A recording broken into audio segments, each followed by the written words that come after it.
welcome to Turn the Page, the official podcast of the Syosset Public Library.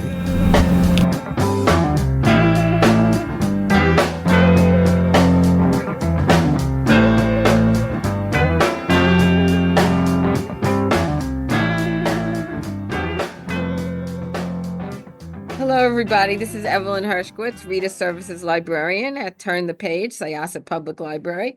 And I'm here today with Abbi Waxman, and this is our third time together because Yeah, Abbi, old friends now.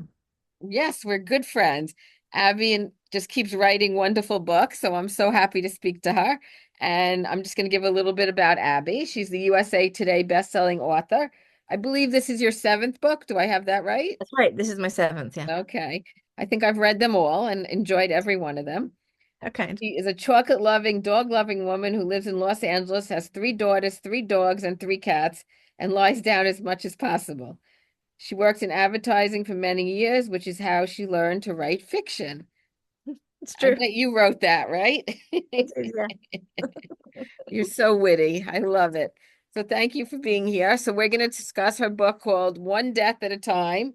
It's really good. It's a mystery. And what was it like writing a mystery compared to all the other books you've written in the past? I would think it would be so much more difficult.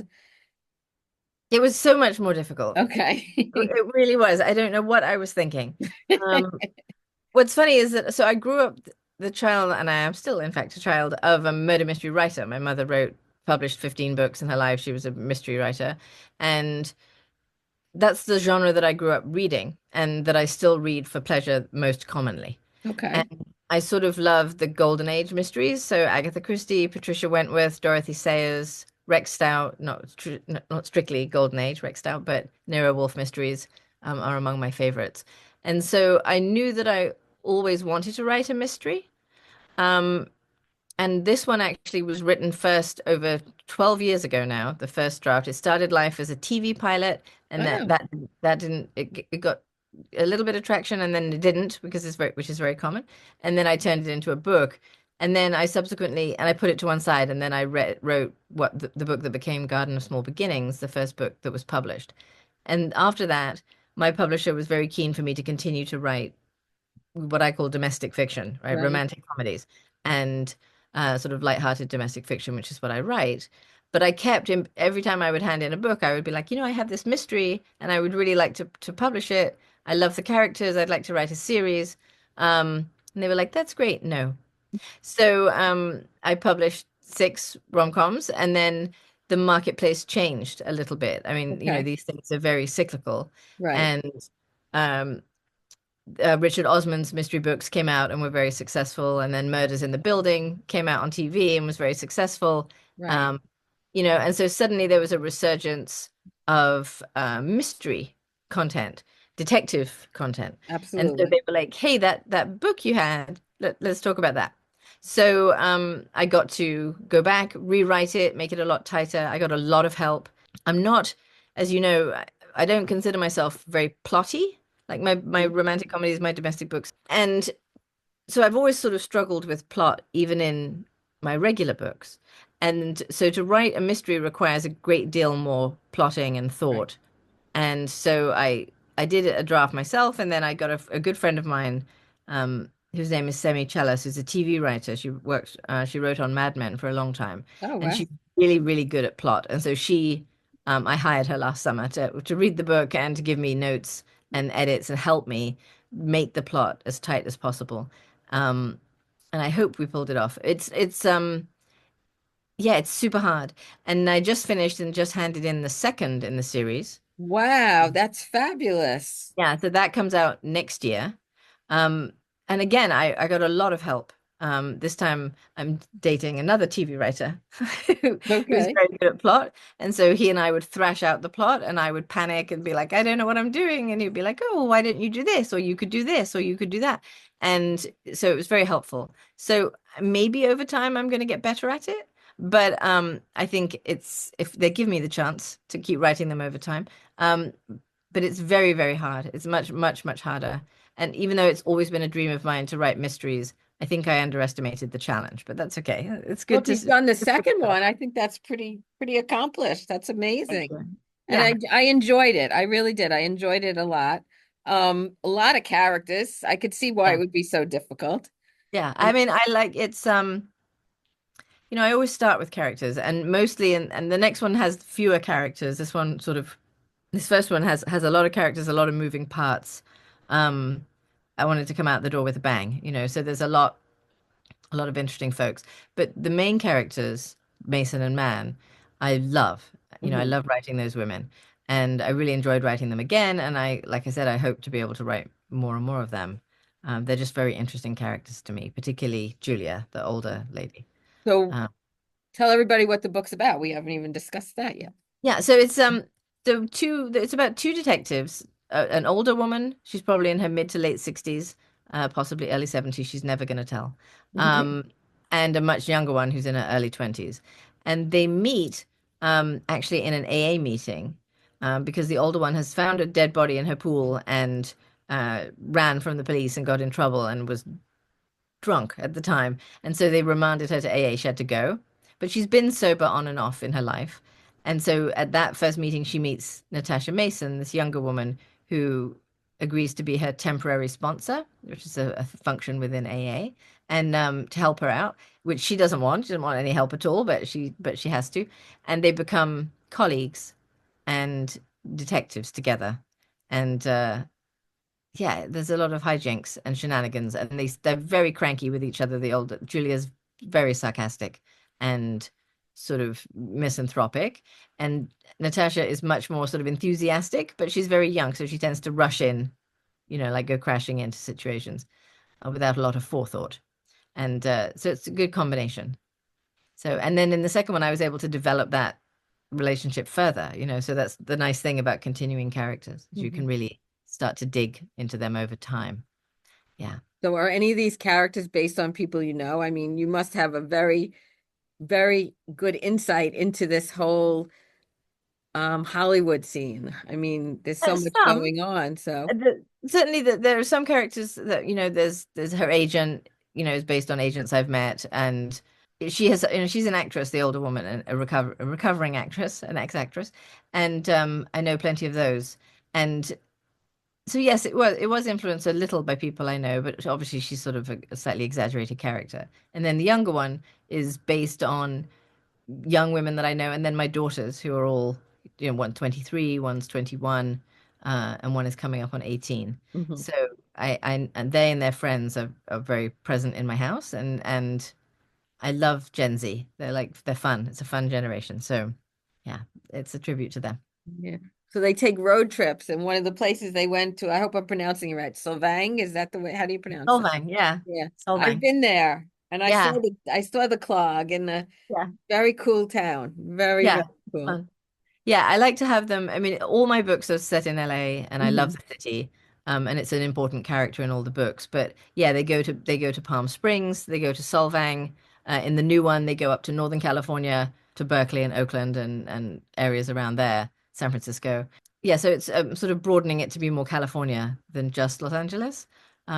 Because people here zip off all the time. Like people are forever going to, oh, I'm going to be in Palm Springs for the weekend, or I'm going to be I'm popping up north because it's a big state, but it's not that big. You can get to Yeah. San Francisco in an hour. So I wanted other cities to feature.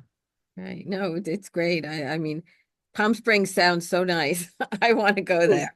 It is very pleasant, very Yeah. dry. It's super dry because it's the The desert, desert. Yeah. but it's beautiful. The light is amazing, and the house in the book is based exactly down to the floor on a friend's house in Palm Springs. Oh, She has a wow. Which is a beautiful house. And so I basically just described her house. And Uh-huh. and when she read the book, she's like, that's my house. And I'm like, yes, I know. I'm sorry. Yeah, well, I I killed, like that house. I It killed someone at your house. Yeah, sorry. sounded like a really nice house. Yeah. I definitely would like to go there. I've been to California few times, but I've never been to Palm Springs. So It's worth a visit. It's worth a visit. It's yeah. very different. Yeah. Yeah. We were in San Diego last year, Temecula. Yeah. We've been out there, and my nephew got married in Temecula, California. So it was Oh, very nice. We enjoyed being out there. So I enjoy reading your books because it's places I've been, and right. California has so much going on. But you've Yeah, it's a good obviously state. you have been in the industry and a lot of the people are like these people in the book, or? Yeah, some I'm sort of adjacent, like I never worked in TV. I Okay. never, worked in movies or anything like that. I've been a novelist, pretty much the whole time. But lots of my friends have, and I know lots of writers in the business. And so yeah, there's been some information sharing, shall we say. Where are you from originally? I'm from Bath in the southwest of England. But I came to the States in 91, so I've been here longer than I lived in England. Oh, So okay. Okay. And I you said feel your mother was a novelist? she was, and What is she's her retired. name? Her name is Paula Gosling, and she was originally from Detroit, and she moved to England in Oh, the so I have dual citizenship, which is very handy. But yeah, yeah, you can run she's away very, if you want now. yeah, she was quite a successful novelist, mystery writer. She never became hugely famous or hugely successful, but so growing up seeing your parent as a working writer. Like she Mhm. supported herself with her work and supported my sister and I with her work. And so you sort of do what you see. I thought that's what mothers did, that they wrote books. So I just always assumed that I would have children and write books, and which is what I did. So Wow, you do what you see for sure. absolutely. And what Yeah. is your writing life like? Do you just write in the mornings? Do you write all day, wherever you are? It changes over the course of the book. So it starts out where I'm disciplined about working in the mornings, and I get up and I do something in the morning, and then I go to work about 7:30, and I work until about 11:30, so like 3 or 4 hours. Then I come and then I do errands and the groceries and the laundry, and I go and pick up my one remaining kid who's at school. The other two are away at college, and I go and pick her up, and then I make dinner, like, or I order dinner, or like whatever, and we eat. And then as the book progresses, I start to work an extra shift in the evenings. Oh, So towards the end of the book, I'll work 4 or 5 hours in the morning, and then I'll work another 3 or 4 hours in the evening, in order to get it done. Because I procrastinate so much at the beginning of the book that when I have plenty of time, I'm like, I have plenty of time. And then towards the end, I'm like, I have no time. And okay. and I don't seem to be able to get any better at that. Like I know when I'm procrastinating that I'm gonna regret it later, but I don't seem to be able to close the loop on that and learn from my mistakes. Now It's that just, you've written two mysteries and five, well, no, six, I guess. Two mysteries and six rom-com. yeah, What do you enjoy writing more? that's actually a tough question to answer because I I love writing and fear writing at the same time. Like I love it, but then there's always a point in every book, regardless of the kind, where I'm like, I'm not going to be able to finish this. I can't do it. I've lost my ability to write. The last one was the last one I'm ever gonna be able to do. It's all over. I'm gonna end up living in a box. I mean, it's like literally I go through a sort of dark night of the soul every time. And my family has reached the point where they're just like, uh-huh. Sure. And this is what happened. This is your process, apparently, is that you write and everything feels good and you're like aligned with the universe and everything is marvelous. And then you panic and it's all going to be a disaster. And my sister says I have a tendency to panic and then I add extra characters. And then later on, I panic and I take them out. So Okay. it's it's not a smooth process, Evelyn. It is a rough process. I wish I was better at it, but it is what it is. This is apparently how I write books. Is it writer's block or?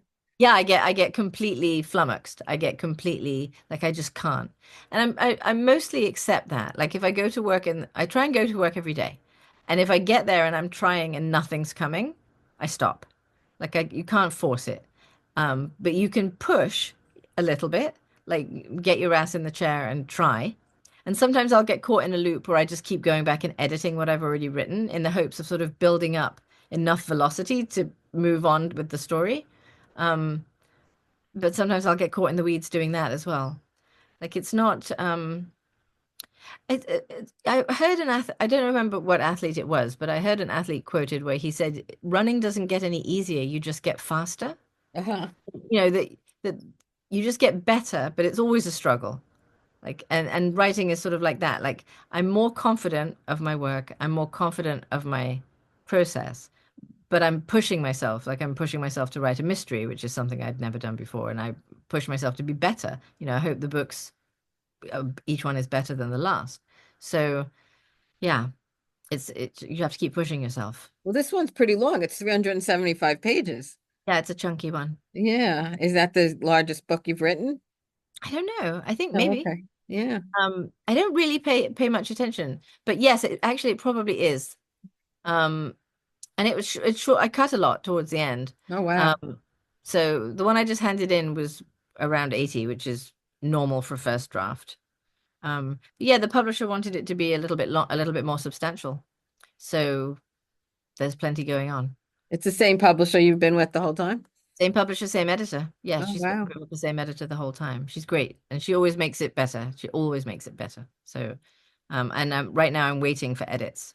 So Hmm. I'm in a sort of fallow period. The So book it's comes only out 80 pages when you turned it in the first time? 80,000 words. Oh, 80,000 words. Okay. I thought you said 80 pages. I'm like, that doesn't make sense to me. No, no, it's yeah. Wow. So we'll see.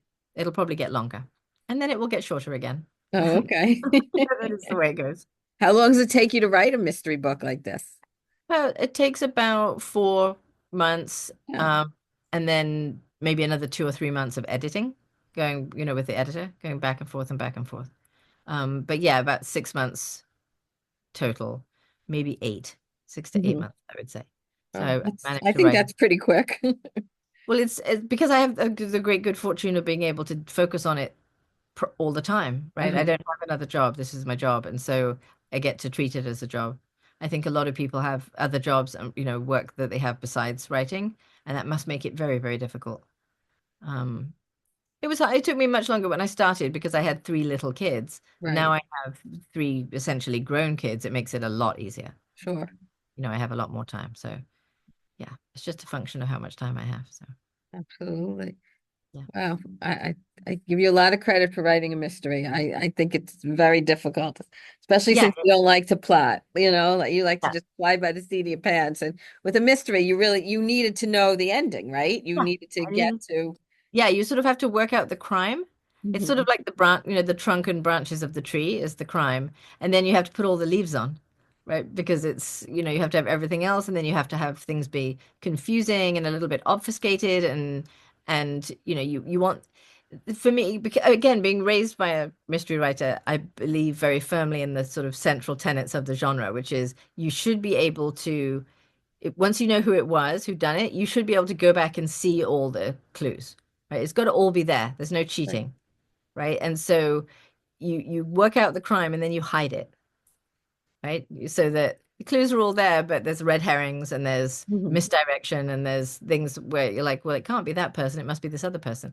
And I think ideally, personally, you should be able to solve the crime yourself just before the detective does, right? Like you should get it just before they do, or just exactly as they do, Mhm. um, which I find more satisfying, right, as a reader. Right. Is your So sister a writer too?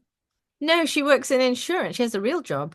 Oh, Um, okay. she works in corporate insurance, Okay. and but she is a writer. She Yeah. denies this. She is a writer. She wrote a book. It was very, very good, and then decided that she wasn't going to continue with it. But I think she's actually enormously talented. She just doesn't. She has a young child and a big career, so I Uh-huh. don't have the time.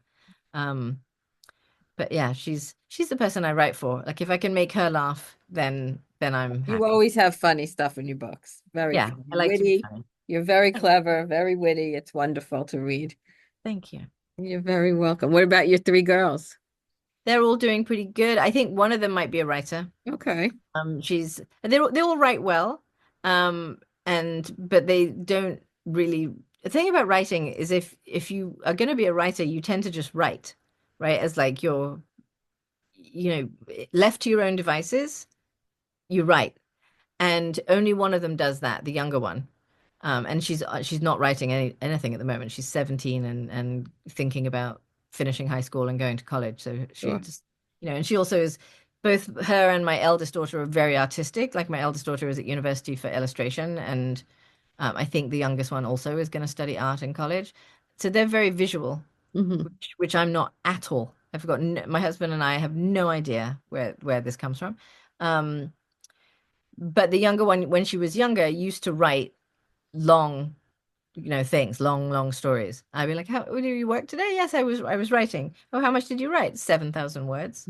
And it's like, okay, that, so that is a little bit of a, I guess, a green flag. Like the fact that she will sit and write at length for pleasure is an indication that maybe she's a writer, and she has a love of language and playing with words. So yeah, I don't know. Who knows whatever they do will be fine with me, Right, exactly. as So long as they're happy. are you planning on writing any more of the rom-coms, or are you gonna stick to mysteries? I don't know. I think that might also be the publisher will have an opinion on that. So, I don't know. I'm actually done with my contract with the book I just handed in, and so we'll work out a new contract, and I guess we'll just discuss it, whether they want another Mason and Man, or if they want me to write a rom-com and then come back to Mason and Man. I have a couple of ideas for Okay. romantic comedies, or domestic books. Mhm. I struggle with calling my books romances because that's not the primary. Okay. It's not really just about romance. There's always other stuff going on. Mhm. And some of them have very little romance at all. But yeah, it's romance is often an element, but it's not really romance in terms of like where you would shelve it, right? It's Right, not. right, right. So yeah, so I have some ideas for those, and so it's really what the publisher would like. It's up. I serve at the pleasure of the queen. Okay. That So, sounds good. Sounds like yeah. a plan. Yeah. Do you write right where you are now in your house, or do you go over to a cafe or? Both. And that's another thing that changes over the course of a book. Like if I find like the one I just finished, I was working at a different coffee shop from the one I normally use, and there was one particular table that seemed to be working. And I think look, like a lot of writers, I'm quite superstitious. So if I find a table and a time and a particular coffee drink and a particular breakfast that seems to work, that where I can sit down and then I will stick with it Oh, until wow. it stops working. And then I'll change. I'll be like, okay, well, that's not working anymore. I'll try writing at home. So I'll sit here on this sofa and with my computer on my lap and try and work. And if that doesn't work, then I'll go. There's one coffee shop, a Le Pan Quotidien, which is, I think, a chain, um, on Larchmont Boulevard that I have written like 4 books in. Oh, Like it's wow. keep going back there. And I have a particular table that I like, and I like to get there when they open, and they know me really well, and so I'm friends with many of the people there, and so it feels like a second home. Okay. You could write a book about that. Like, well, actually, one of the char one of there's one of the waitresses, her name is Vanessa. She might be in Nina. Oh, okay. She gets a name check in Nina, and maybe again in an adult assembly because Nina Hill shows up again a lot in that book. Right, right. So I think Vanessa gets name checked in both of those. So, Oh, that's great. yeah. That really is really great. I So, often lots of character names of people I know, because I struggle to come up with character names, and so I steal people's names. In Krista Comes Out of Her Shell, which is the book that came out last year, there right. is a real Christabel Little. Um, so I stole her name completely. Like Oh, just wow. yeah, which is such a good name. Yeah. So I stole it. Yeah. What But she was about a really great. Mason and Man? Well, Julia, my eldest daughter's called Julia. Oh, okay. So I borrowed that name. And then Natasha, I had a friend when I was young, sort of college age, an art director that I worked with when I was young, whose name was Natasha Mann. So I stole her last name and her first name, but I switched it around. Do they Um, get in touch with you when they read the book? no, I don't, I haven't she and I are friends, in the most sort of loose way on social media. Okay. So like, she'll post and I'll say hi. Yeah. But no, I haven't. I should let her know. Actually. Send her a copy. Yeah, yeah, your name kind of appears in these books. Yeah, you should definitely send her a copy. So now this cafe that you like to write in Mhm. the coffee shop, do they sell your books? They don't, but I'm really lucky there's a independent bookstore like 3 doors down on Oh, Larchmont wow. Boulevard called Chevalier's Bookstore, where I always do my launch Okay. read there. And they've been super, super supportive to me over the last, 10 years. And it's a great bookstore, a really, really good bookstore and an independent bookstore, which I like to support. Sure, Not that there's anything absolutely. wrong with, getting books wherever you get them. It's all good, but or even just the library. I love, lots of people get my books from the library. I think it's great. It makes no difference to me. People like audiobooks, people read them on Right. Kindle, it doesn't matter. It doesn't matter. Yeah, I wasn't able to find this on audio yet because I guess It's it's just just going to not. come out the same day that the book comes Okay. out. Yeah. Okay, good. And Yeah. who will be the narrator? Is it Her any name of is this? no, her name is Patty Murin. She's actually a Broadway actress. Oh, how nice. Yeah. And it's actually a cute story. So they sent me voices to listen to, and none of them were quite right because I wanted the voice to be slightly older. And most of my rom-coms, the voice is kind of youngish and chirpy and Right. like blah, blah, blah, blah, blah, blah, right? And I wanted it to be a little bit more sarcastic and older and more mature. And so I was waiting for them to send me more voices. And then Patty reached out to me on Instagram and was like, I would be I just read your book. Like she had an arc, she had an Mhm. advanced copy that she'd gotten. I don't know where she got it from. And she's like, I just finished reading your book and I love it. And I think it's wonderful. I love these characters. And I would be remiss. I read audiobooks. Like she does, it's a side thing, like it's part of her career is that she reads audiobooks and she's quite successful at it. And she said, I would love to read your book. And I was like, huh. And I had literally heard from the audiobook editor like that morning. Like so we had been talking about this precise thing that day. And so I went to her Instagram and I listened to all of her videos. Mhm. And I was like, oh, she'd be great. She'd be awesome. So I was like, okay, I'll reach out to the audiobook editor and I'll see. And the audiobook editor was like, oh, I love Patty.